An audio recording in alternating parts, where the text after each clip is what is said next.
Hi, I'm Victoria Bond, and welcome to Mum's Time to Shine. How to connect to your soul's purpose and pursue it without sacrificing quality time and connection with your family.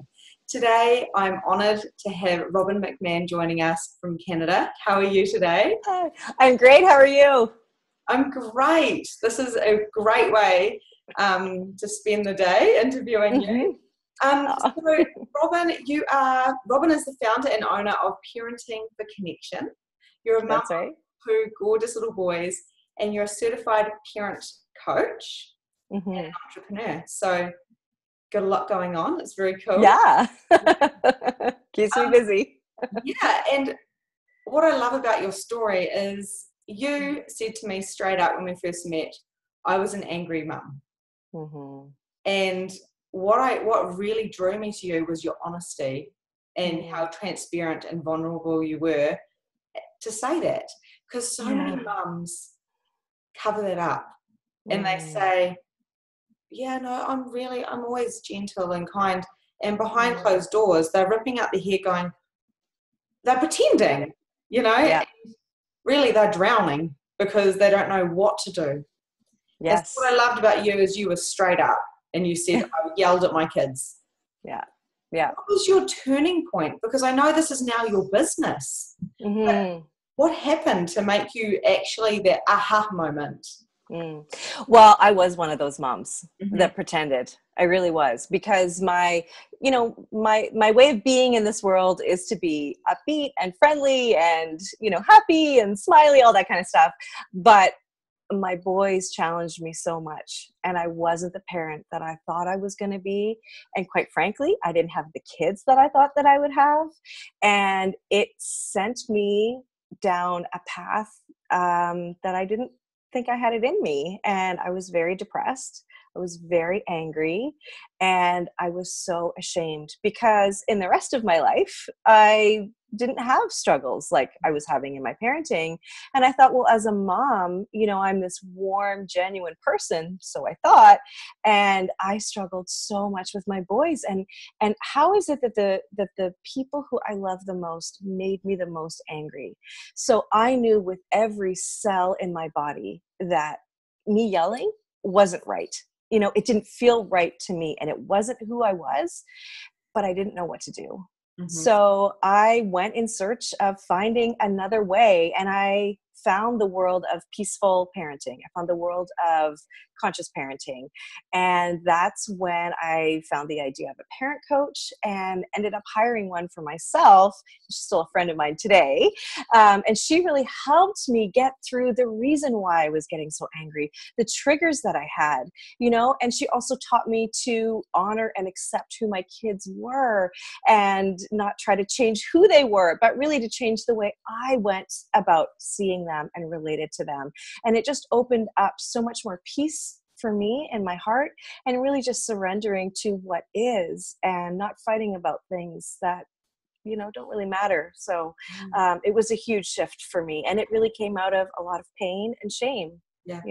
And I know there's a lot of moms that are in that same position now. I think there's an epidemic of shame because we feel that we have to have it all under control. A lot of us are working, and then we've got to, be fit and look young and look like we've got it all together with our kids, and we're falling apart. It's too much. Mm-hmm. And so there's so much shame around that, but we don't feel like we can share it and say, I'm struggling, I need help, Yeah. And I have been there and done that, and especially my kids were really small and I wasn't sleeping, and that was the whole backbone of this project is the breakdown, the simple, I'm drowning. I said to my doctor, I'm here.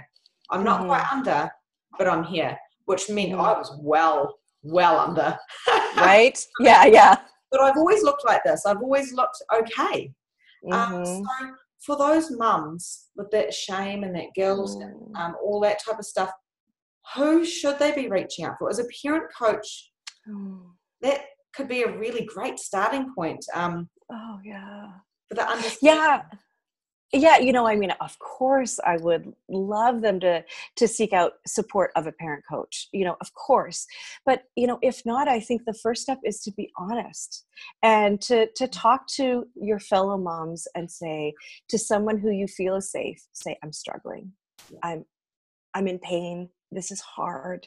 I think that when we all lose the fakeness of the Facebook, life that we portray, and we are just real, I think that really is where it all begins. And I know that when I have now shared how much pain I was in, people are like, yeah, me too. And my child is dealing with this, and this is so hard. I think that's where you start. And I think that if we can help each other out, and as moms, we drop the judgments, we drop the criticisms, the comparisons, I think that is also huge. We are all doing the best we can, and we're all doing the best we can. We don't need to criticize each other. Why do we do that as moms? Why? There's no space for that. We need to support each other. Yeah. And so if we practice conscious parenting ourselves, obviously none of us are perfect 24/7. No. If we see another mum who possibly doesn't know what she's doing to her child, but or if it's a family member or something, and you think, oh my gosh, I can't, you're picking up on it without judgment, but you're thinking, what you just said was not okay. Because what can we do about it? Do we gently approach them, or Well, that's a tough one. That's a tough one because, when you come from non-judgment, and also everything that I know now about coaching is that everybody is coming from a different place. And a lot of times there's a lot of pain there. And I know that our kids are the mirror to us. They hold up the mirror to us to show us what it is that we need to work on. Yeah. But I think one of the things that we need to know about our kids is that our kids are only ever acting to get their own needs met, that they're never trying to come from a place of manipulating us, controlling us, trying to drive us crazy, that they're only ever trying to get their own needs met, and their feelings and needs are of the utmost importance to them and are as real to them as ours are to us. So having said that, when you see someone struggling with their parenting, or maybe saying something wrong. I mean, I have, of course I witness that all the time, and it hurts me for the child. And I have to be careful because I don't want anyone to feel judged and feel like somehow I'm perfect, because I'm not, and I think you just lovingly maybe find an opportunity to offer some support and some help. But only if there is an invitation, because not everybody's ready, And maybe just being that space to say, hey, are you okay? Rather than saying what you did was wrong, because that's only perspective. And says, are you okay? Because of course you got a little bit frustrated. And people can take it or leave it. I've been told many times I'm too soft. And my sisters will tell me, you need to be a little bit harder. You need more discipline. And I take it on with love and I go, thank you. Maybe I do. And then I'd make my own decision.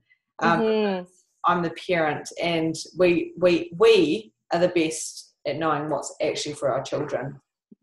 Absolutely. And I think one snippet of time does not explain the entire history of your child and what you're working on in that moment, right? And I think we probably are breaking cycles as the generations are going, because 30 years ago you might have been getting a massive beating. Oh, absolutely. And the parent didn't seem to know any different. The parent was like, well, actually, I'm doing it from love. And then as it progresses, now I've smacked my son once on his hand because he was smacking my daughter in the face. And it was just like that. And I told my husband, he said, do not ever touch my child again. And I thought, from a male's perspective, I said, well, actually, I just stopped him in his tracks. Said, no, do not smack your sister in the face. May not have been the right way of going about it, because we shouldn't be smacking. But at that very moment in time, I felt like I had no other option. And, and so I told my husband, and he just said, and he didn't learn anything. And I said, well, good point. So, and then we opened up the discussion about okay, how are we going to deal with this if he's doing that? Because, you know, smacking isn't the answer, as we know. No. And, you know, I think there's two issues there. I think that, you know, sometimes as moms, like, or parents in general, we're at our wits' end. And sometimes we do things we don't even realize we've done it. You know, we've said something, we don't even realize it. So I think the first step is we've got to go easy on ourselves too. You know, we can't judge and criticize ourselves if, you know, like, we have to go easy on ourselves. There's also a way to repair a rupture in a relationship with your child. And you should always go back and say, you know, look, this is what I was feeling, you know, and I really am sorry. You know, what were you feeling when you were hitting your sister? You know, really get into a conversation with your kids and start that young. Talk about feelings. And then, yeah, when it comes to punishments, it just takes away from the issue you were trying to solve in the first place. You know, now the focus is on the hit, not why he was hitting his sister. Exactly. Right? Yeah. Yeah. Yeah. And now the focus is on how unfair you are as a mom because you hit me. And also the whole hitting, well, the instant thing you did was hit me back. And this wasn't a hard smack at all. It was just an instant stop. And that can go back to that conditioned mind of, my dad would say, don't do that, don't do that, don't do that, boot. And like, we never got beaten. We were very lucky, actually. That cycle had been broken. But it's, you go back to that in your head all the time of, oh, wow, you did that, and that wasn't acceptable at my dinner table when I was growing up. Yes. So I think it's about catching yourself and going, but I'm not my parents, I'm me. So how can I react to this? So it's definitely kind of practicing it. Well, and you know, you've hit on a really good point. And the ironic thing about you bringing this up is that when I work with clients, the very first thing that we do is talk about the way they were parented and heal any parenting wounds that they have from their past, the way they were parented, because that is what keeps coming up. And the reality is that our unconscious mind is 75% of our thoughts. Wow. So when we are not taking time to consciously choose our words and choose our thoughts, then we're defaulting back to our unconscious mind, with our subconscious. And so what happens then is that we default to the way we were parented. That's why the way we were parented has such heavy weight on us. And it's not until we have kids that we're like, well, I was parented this way, so that's not, you know. And so it's that's why we really need to address the way we were parented, heal any of those past wounds, and then make a commitment to consciously choose our words and choose our thoughts around our child as well. Yeah, absolutely. And it wasn't until I became a parent that I realized that I was going to parent differently, because my daughter, if I'm going, come on, let's go. My daughter comes up to me, she's 5, and she goes, Mum, please don't yell. Please be nice to me. And I'm like, oh, Adelie, I'm sorry. And like you say, going back and talking to the child, and I'll come back and say, I'm sorry, Mummy just got into a little bit of a tiz then, because I'm trying to do 20 million things. And that goes back to the mum being everything. And you're getting to 9 o'clock at night and you're looking at your washing, you've been working, you've got your kids, you're doing lunches, and then you go, oh my gosh, I do everything. Yep. What would your advice be? I know you're a mum. For that overload, because we all feel it. And I know there's many techniques, but what is your technique that you take? You know, I'm so glad you mentioned it, because it is so true. And what happens is that we then have resentment, right? And that's what builds. So in peaceful parenting, we see anger as a result of unmet needs. So therefore, what we need to do is make a commitment to getting our needs met at all times, you know? And of course, look, easier said than done, right? We all know that that's easier said than done, but it is of essential importance and is number one for managing anger in the home, is you taking time to get your needs met. And that can be anything, but there's really 3 main areas that you need to look at. You need to look at your personal needs. So that's exercise, diet, sleep. Then there's social social needs, you know, your needs for your connection with friends, with family, with your spouse, you know, time alone and away from the kids. And then there's also just family values and making sure that you have alignment with your family values so that everybody in the family has a guide for what is expected. But really, it's all about your needs, you know, it's about having some fun, and so that you don't pour from an empty cup. You know, you've heard that saying. It's really true. It's really true.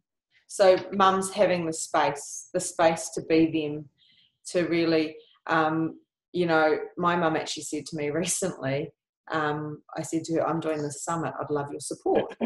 And she said to me, don't forget about your kids.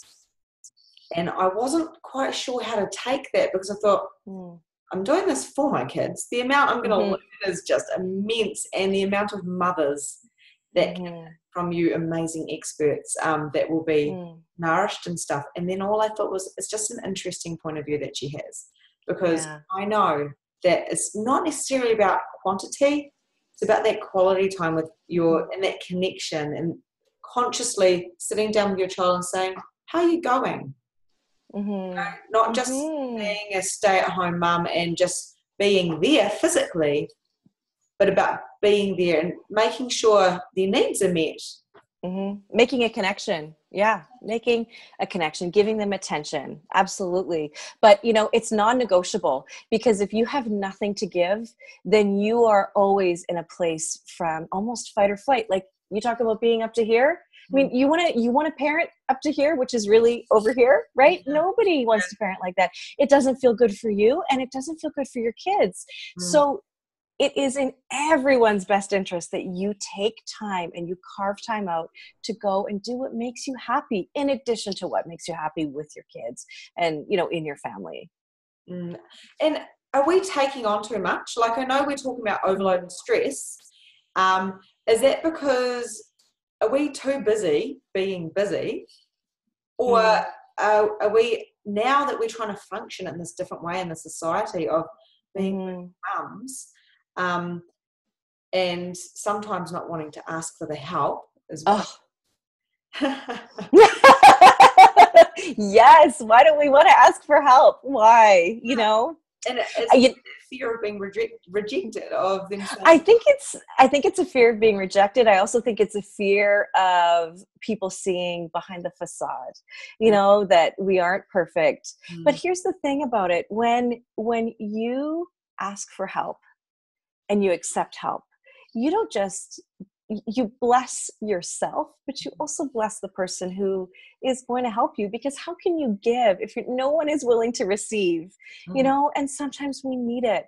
And, you know, giving and receiving, you don't have to always give the exact same back, you know, just let people help you, you know, that's what we need, you know? And, yeah, you know, to answer your question about whether or not we're taking on too much, you know, I think maybe we are. I think that's individual for everybody to look at and decide. I think that we do need to take a hard look at our schedules and see what we can take out, you know, what isn't necessary, what we don't need, because it's the being with our kids. It's just the being with them together in the same space that. And when we're connecting, I mean, that's why I called my business Parenting for Connection, because connection is everything, you know, and when we connect with our kids, that's what's important. And not that the other stuff isn't, but it is important. It really is. And it's such a short amount of time, because you'll be gone and you're going to go, what did I do when my kids were little? Oh, I was too busy stressing about the mess, you know, and that's why, connecting to your soul's purpose and without sacrificing quality time and connection. I didn't say a quantity, like a massive amount of time with your kids. I'm saying quality time. And so that brings me to business. Mums that are stay-at-home mums, and whether their kids are kind of leaving the nest. One of my girlfriend's children left the nest, and she went, I don't know what's wrong with me, Victoria. And I said, I think you've got empty nest syndrome. It's a real thing. That's the thing I do. And I went, well, at least we know what it is. But so those mums with littlies like me, or that they've just gone to school, or they're leaving home and they're wanting to start to create a business. what would your advice be for them? Because they might have been a mum for the last 10 years. Yeah. So where can I begin? Because I know you've created something awesome. Yeah. And, my background was in marketing. I worked for a global company doing marketing. So very different. I think that it's about where your heart is and what makes you happy. If you want to start a business and be a coach for parenting, yay, that's fantastic. Let me know. I'll find you. I'll get you into the same program I was in. But, I would just say whatever makes your heart happy. And for me, I knew that I needed to do work that had heart and purpose. That was what I needed, but that's not what everybody else needs. And there's space for everyone. The great thing is that we are living in one of the most abundant times. There is, the least amount of lack that there has ever been. So, really, I think that whatever you want, there can be a potential to make that happen. And we're like you say, it's an abundant time. A lot of my clients would turn around and say, oh, this is so sad, the track we're going down. And I think if you flip that around, you can do whatever you want. And it doesn't matter if you can't spell. I can't spell to save myself. But it doesn't matter because the computer fixes it. It doesn't matter if you can't add up in your head because the calculator does it. So whatever your creative mind says, okay, what makes my heart sing? And I know what makes my heart sing. My soul's purpose is this work, because it makes my heart open and warm. And I had to drop my other business. I didn't have to. I chose to, because I chose to put energy elsewhere. So it's always checking into what you, like you say, what your heart is wanting and what makes you happy. And starting to ask the questions from the mum, what makes me happy? Because my mum was a mum and she said, I want to be a mum, and mum, and that was great. But we're not all like that. And we shouldn't feel guilty for not doing it as well. No, absolutely not. No, I think that you can have everything. Maybe you don't have it all at once, but of course you can have everything. And the other thing I wanted to touch on with you is children with gifted children. I never like to put a name on things, to be honest, but like ADHD, autism, anxiety. I'm noticing, especially in my line of business now, a lot of children with these I suppose that in society they're an issue, because when you go to school and stuff, they're not fitting quite in. So what is some advice for those mums? Because I do have friends, and even myself, I find my little boy a handful sometimes. How can we connect to them more and understand without pulling our hair out? Yeah, well, you're asking me a question, probably not knowing that I have a child who does struggle with those issues. He has ADHD. He also has OCD, which, sometimes we talk about OCD and, I'm so OCD, I'm so obsessive compulsive. But when you have it, it is debilitating and it consumes your life. So that he is my gift. He is really what brought me to this work, because he was so hard and there was a lot of anger and frustration for him. The way he processes the world, he has some learning disabilities too. So all of that adds up to a lot of anger and frustration for him and then for me. And what I would say is that the work that I do is I work with really universal truths. And when we talk about connection, these kids need connection as much, if not even more, than I guess a typical child would. But I can take my son and I can work with him, and really it's the same as a typical child, because he has needs that he needs to have met as well. And it's all about finding out, I talk about the noise that comes out of our kids' mouths, like the nasty things, or they hit, or whatever it is. It's sort of the angry things that come out. That's not the issue. It's what's under it. It's what's making them hit or bite or yell or whatever it is. And that is where you find the healing for them, because you may not be able to fix it for them, but bearing witness to it and just holding space for them can be so powerful for our kids, because that's what they need, right? So yeah, that's what I would say. I would say always always seek to understand your child, you're either in a space of understanding what's going on with them, and if you aren't, then you are always seeking to understand them. Mm-hmm. That's and huge. like you say, holding that space. Mm-hmm. My son is a bit exhausted at the moment from going to kindy, and he's not with his 5-year-old sister at the moment or during the day because she's gone to school. And I was sitting there going, what is the underlying for these tantrums? Because I'm not going to tell him off. Like, people look at me like I'm mental, but I'm like, I'm not telling him off. No. And people go, well, you really should. And I'm like, no, because I don't think that kid is choosing to have a tantrum or wet his pants or whatever he's doing because he's being naughty. So I'm just sitting there thinking about it, and I just went and lay down next to him and said, what's going on, mate? And just in that space and said, what's happening? And then he's going, I'm sad, Mum. And I was like, oh, what made you sad? And even if he doesn't know cognitively, what's happening is by me saying, I'm here for you, I love you, and no matter what behavior you show me, he's going through stuff. If I have a tantrum, and I've had some adult tantrums. Right, me too, me too. I've got some tools now, so I don't have as many as I used to. I used to have some mean adult tantrums. I don't want to be having a tantrum, but that's my feelings coming out, you know? Well, that's exactly it. It is not behavior. It's emotions out of control. That's what a tantrum is. Yeah. It's not behavior at all. And then what we say to our kids when they're in the middle of a tantrum, use your words. Well, they don't have words. You know, imagine listen, you need to calm down and you need to tell me exactly what you're feeling. In the middle of your own meltdown, forget it. You know, I mean, I think I would rage harder, you know? Yeah. So no, absolutely. You don't reprimand, you don't punish a tantrum because never. Yeah. Yeah. It's really about Killian thing in the middle of your head, like how the and I went to a parenting class one day and they said about your child's having this tantrum because my son was born having tantrum. Well, you know, he's a baby. I know, yes. And I used to be like, what is going on? And they said, you know, you do not go telling your kid off and dragging them to the room and doing this when they're having a tantrum because they're stuck. They can't get out of it. So, and then after my daughter would have a tantrum, and she's this actual angel, this kid, she comes to me and I'll give her a cuddle. And my friend goes, you just totally rewarded her bad behavior. And I said, no. She's tired and she's overwhelmed and she had some sugar because we were on holiday or whatever. And she just came out of it, and that's why she's upset. But a lot of people don't realize that they actually don't have control over this. Yeah. No, I've heard it before. You know, well, we can't let her get away with that tantrum. Can't let her get away with it. Well, you know what?